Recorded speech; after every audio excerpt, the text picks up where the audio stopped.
along with Johnson and Stewart, the Secretary of State, who was third in line to the presidency. If we cut off the head of the snake is going to die. Nobody ever responded to my ad. Figured I was just trying to make some extra money. Of course, I wouldn't have heard.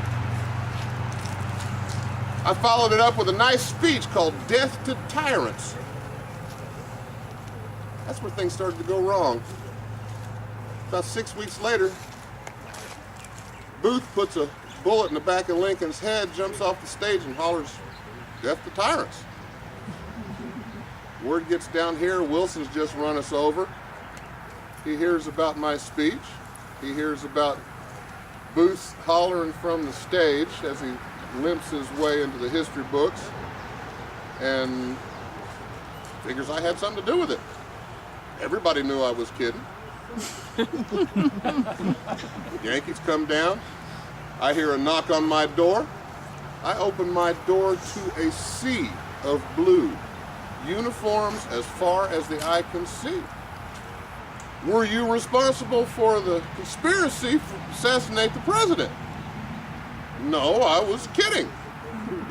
Did they believe me? No. Like most Yankees, they had no sense of humor and they arrested me. Hauled me up north. It took me 2 years to get a trial date.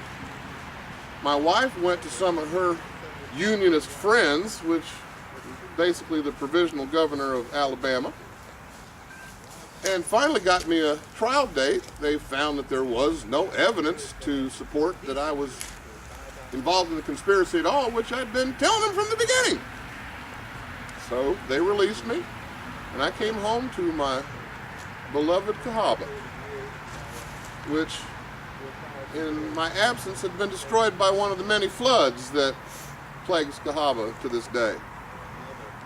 About 6 months later, I died, lonely and miserable. Just to let you know how much my family adored me, this is the grave of my daughter, Mamie, and this is mine. Never had quite figured out why folks didn't like me. I've always been just a lovable character, but there you go. Some days things just go wrong. Thank y'all kindly.